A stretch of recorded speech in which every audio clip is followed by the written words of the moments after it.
নমস্কার শ্রোতা বন্ধুরা, সন্ধ্যায় গল্পের আসর ইউটিউব চ্যানেলে তোমাদের সবাইকে স্বাগত। আজকের গল্প শুভ দৃষ্টি, কলমে দেবিকা সাহা। রাত অনেক হয়েছে। আজকে রাতে দৃষ্টির কলেজে পড়াশোনা শেষ করতে করতে একটু দেরিই হয়েছে। প্রায় 1টা বাজতে যায়। রাতের কাজ শেষ করে পড়তে বসতে বসতে 11:30 বেজে যায়। শুভ অবশ্য বারণ করে এত কাজ না করতে, কাজ করার জন্য তো লোক আছে। তবে দৃষ্টি এই বারণ শোনে না। বাড়ির কাজ করবে, সংসারটাকে সুন্দর করে গোছাবে, এমন স্বপ্নই তো ছোট থেকে দেখে এসেছে। স্বপ্নের পরিসীমা এর থেকে বেশি এগোয়নি, তাই এই কাজগুলোকে বেশ মন দিয়েই ভালোবেসে করে মেয়েটা। কাল সকালে কলেজ যাওয়ার আগে ব্যাগ গুছিয়ে স্টাডি রুম থেকে রুমে আসতেই বিছানার দিকে একেবারে চোখ গেল। বাবা, আজকে নিজে নিজে বেশ সুন্দর বিছানা করেছো তো। শুভর ঘুমন্ত মুখের দিকে তাকিয়ে হালকা হাসি খেলে গেল দৃষ্টির মুখে। কি মনে হতে শুভর সামনে এসে নিজের দুহাতে ওর মুখটাকে আলতো করে ধরল। তারপর মাথাটা নিচু করে ঠোঁটটা ছুঁয়ে দিল নিজের স্বামীর কপালে। প্রতিদিন যেন নতুন করে প্রেমে পড়ে দৃষ্টি। ইস, আজকাল যে কি হয়েছে না, লজ্জায় মাথা খেয়ে বসেছি যেন। নয়তো আমি নিজে এভাবে ওর কাছে আসি। নিজের কাণ্ড দেখে নিজেরই লজ্জায় মাথাটা নামিয়ে নিল দৃষ্টি। তবেই বিপত্তিটা ঘটল এবার। দৃষ্টি নিজে সরে যাওয়ার চেষ্টা করলেও শুভ সেটা আর হতে দিল না। তৎক্ষণাৎ নিজে দুহাত দিয়ে চেপে ধরল দৃষ্টিকে, একেবারে নিজের সঙ্গে আষ্টে পৃষ্ঠে বুকের সঙ্গে জড়িয়ে। ব্যাপারটা এতটাই তাড়াতাড়ি ঘটল যে বেচারি দৃষ্টি কিছুই বুঝে উঠতে পারল না। ছাড়ানোর চেষ্টা করে লাভ নেই, আমি এখন ছাড়ছি না। দিন দিন শুভর দুষ্টুমি যেন বেড়েই যাচ্ছে। অবশ্য এতে দৃষ্টির যে খারাপ লাগে তা নয়, বরং ভালোই লাগে এই ছোট ছোট ব্যাপারগুলো। ও নিজেও আর জোর করলো না ওঠার জন্য। সারাদিন কাজের পর বরের বুকে শান্তি খুঁজে নেওয়ার জন্য দৃষ্টিও মুখ ডোবালো শুভর বুকে।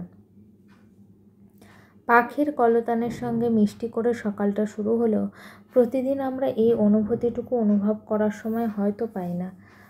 তবে আজ নিজে থেকে এই সুযোগটা করে নিয়েছে নীলাভ। ভোর 6টার সময় বাড়ির ছাদে এসে দাঁড়ালো, এমন অনুভূতির সাক্ষী হওয়া যায় বই কি। ট্রাউজারের পকেট থেকে ফোনটা বের করে এই সকাল সকাল আহেলি নাম্বারটা ডায়াল করলো। একবার টানা রিং হয়ে ফোনটা কেটে যাওয়ায় জানান দিচ্ছে ফোনের মালকিন হয়তো এখন ঘুমের দেশে। তবে ফোনের আওয়াজে ওনের ঘুমের ব্যাঘাত ঘটবে যেন আবারও ওকে ফোন করলো নীলাভ। তবে এবার কলটা কেটে যাওয়ার ঠিক আগের মুহূর্তে ফোনটা রিসিভ হলো। ঘুমো ঘুমো গলায় ওপাশ থেকে রিপ্লাইটা এলো, হ্যালো। এই আধো আধো ঘুমে থাকা গলাটা এত মিষ্টি হয় জানা ছিল না তো নীলাভর। এই মিষ্টত্বের আবেশ এতটা যে মন বলছে এই মিষ্টি স্বাদের সাক্ষী যদি প্রত্যেক দিন সকালে হতে পারতাম। Good morning madam. আমার এখনও মর্নিং হয়নি, আমি ঘুমোবো। ইস, বড্ড বিরক্ত করে ফেলেছি ম্যাডামকে। কিন্তু কিছু করার নেই ম্যাডাম, এরকম বিরক্ত আপনাকে প্রতিদিনই হতে হবে ভবিষ্যতে। কথাগুলো ভাবতেই একটু লাজক হাসি রেখা খেলে গেল ছেলেটার মুখে। আমার তোমাকে খুব দেখতে ইচ্ছা করছে, ভিডিও কল করছি, রিসিভ করো। কি হচ্ছে ব্যাপারটা ধাতস্থ হয়ে আহেলি হ্যাঁ বলবে নাকি না বলবে এই ভাবনাটা আসার আগেই ওপাশ থেকে ভিডিও কলের নোটিফিকেশন নিয়ে এলো। এই মুহূর্তে আহেলি এখন অধো সচেতন আর আধো ঘুমের জগতে বিচরণ করছে। নীলাভর বলা উল্টো দিক থেকে কথাগুলো শুনে ফোনের ভিডিও আপগ্রেড অপশন টাচ করতেই ফোনের স্ক্রিনে দৃশ্যমান হলো নীলাভর মুখটা। তবে নীলাভকে দেখে এই মুহূর্তে একটু লজ্জা পেয়ে গেল আহেলি।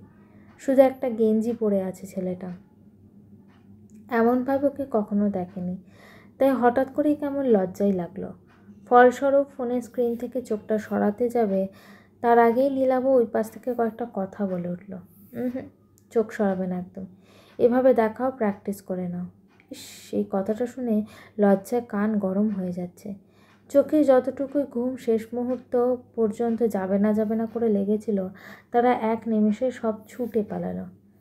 ছেলেটা যে এতটা নির্লজ্জ হতে পারে জানা ছিল না তো আহেলের। কাল কীরকম নিজের শরীরের সঙ্গে আষ্টেপৃষ্টেভাবে জড়িয়ে রেখেছিল আহেলিকে। ভালোবাসার পুরুষ প্রথম স্পর্শ পেতেই সারা শরীর যেন কেঁপে উঠেছিল। আর আজ দেখো কী সব বলছে।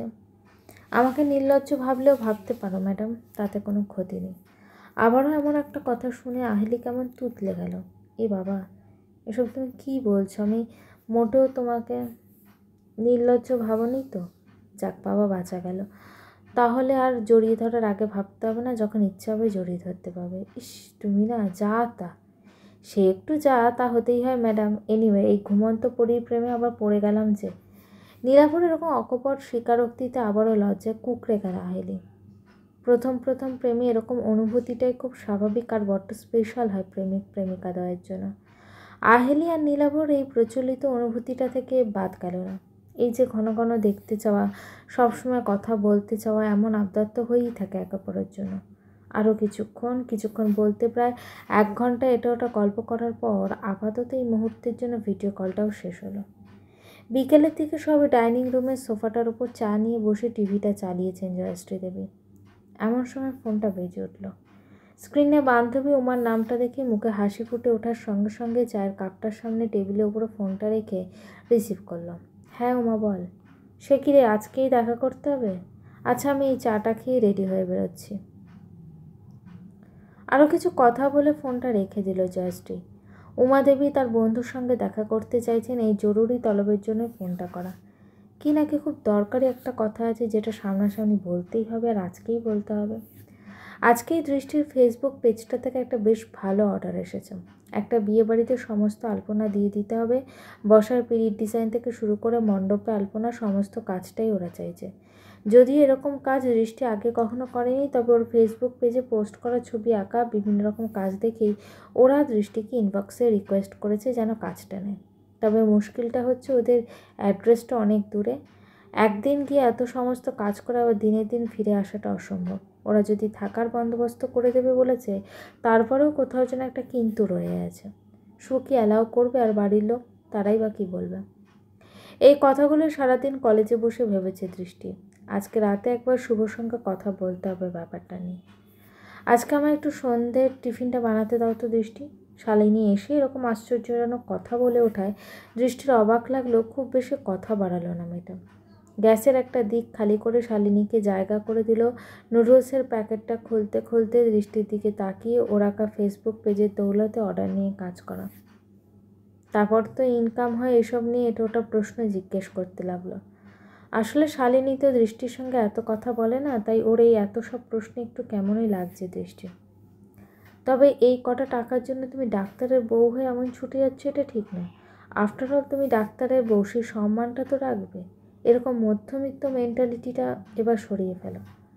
গল্পটি কেমন লাগলো অবশ্যই আমাকে কমেন্ট করে জানিও। আর আমার চ্যানেলের গল্পগুলো যদি তোমাদের ভালো লেগে থাকে, চ্যানেলটিকে সাবস্ক্রাইব করে পাশে থেকো।